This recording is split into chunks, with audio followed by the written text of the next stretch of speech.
उत्तम महत्तम। श्री गणेशाय नमः। प्रथम अध्याय।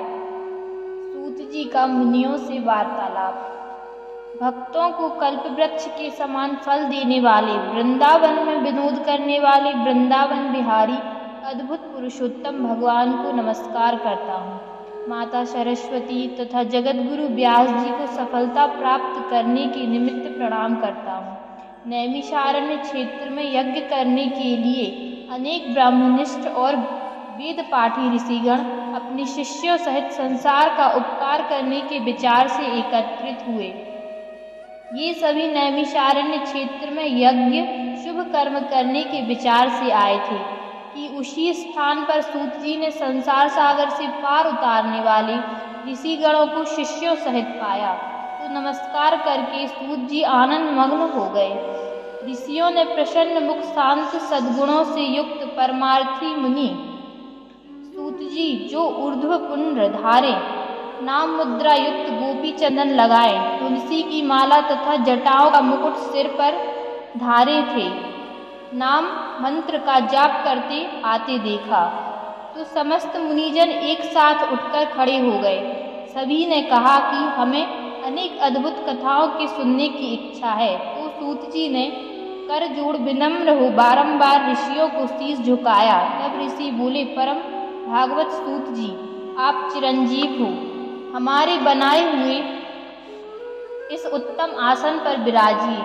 सूत जी मुनियों से तप वृद्धि पूछकर अपने आसन पर बैठ गए। अब मुनियों ने पुण्य कथा सुनने के विचार से सूत जी से कहा, आप महाभाग्यवान हो, गुरु कृपा से आपने भगवत रहस्यों को वर्णन करने की शक्ति प्राप्त की है। व्यास जी के शिष्यों में शिरोमणि आप हम सबके पूज्य हो। हम लोगों ने संसार में सार रूप से सहस्त्रों कथाएं सुनी हैं। आपके विचार में ऐसी अन्य कथाएं होंगी जो संसार रूपी समुद्र में डूबे हुए लोगों को पार कर सकती हैं। अज्ञान रूपी अंधकार में आपका ज्ञान नेत्रदान के समान है।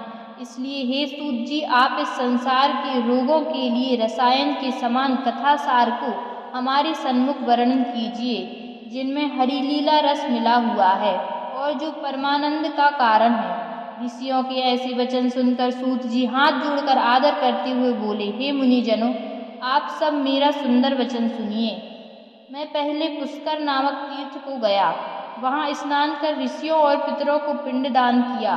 तब यमुना तट गया, क्रमानुसार अन्य तीर्थों में होता हुआ गंगा तट पर आया, फिर काशी होकर गया पहुँचा। वहाँ भी पितरों को पिंडदान कर बेड़ी और कृष्णा होकर गंडकी में स्नान करता हुआ सेतुबंध और अंत में बद्रिकाश्रम में नारायण का दर्शन कर तपस्वियों को नमस्कार और स्तुति करे इस सिद्ध क्षेत्र में आया हूँ। इसी समय वहाँ भगवान के तेजभूत महामुनि व्यास पुत्र प्रतापी श्री सुखदेव जी आ पहुँचे, जिनका मन भगवान श्री कृष्ण के चरण कमलों में लगा हुआ था। उनकी 8 वर्ष की आयु, शंख के समान कंठ, ऊंचे और चिकने केश से घिरा हुआ मुख, शक्तिवान कंधे, चमकती हुई कांति, अवधूत वेश, ब्रह्म स्वरूप, बालकों से घिरे हुए स्त्री बालक हाथों में धूल लिए हुए थे, जैसे मक्खियों से घिरा हुआ हाथी। महामुनि सुखदेव जी को धूल से सने हुए देखकर समस्त मुनिगण एक साथ उठकर हाथ जोड़े खड़े हो गए।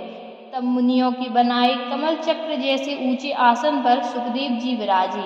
ज्ञान रूपी समुद्र को आनंद देने वाले चंद्र समान ऋषि सुखदेव जी ऋषियों द्वारा पूजे गए और वहां शोभा पाने लगे।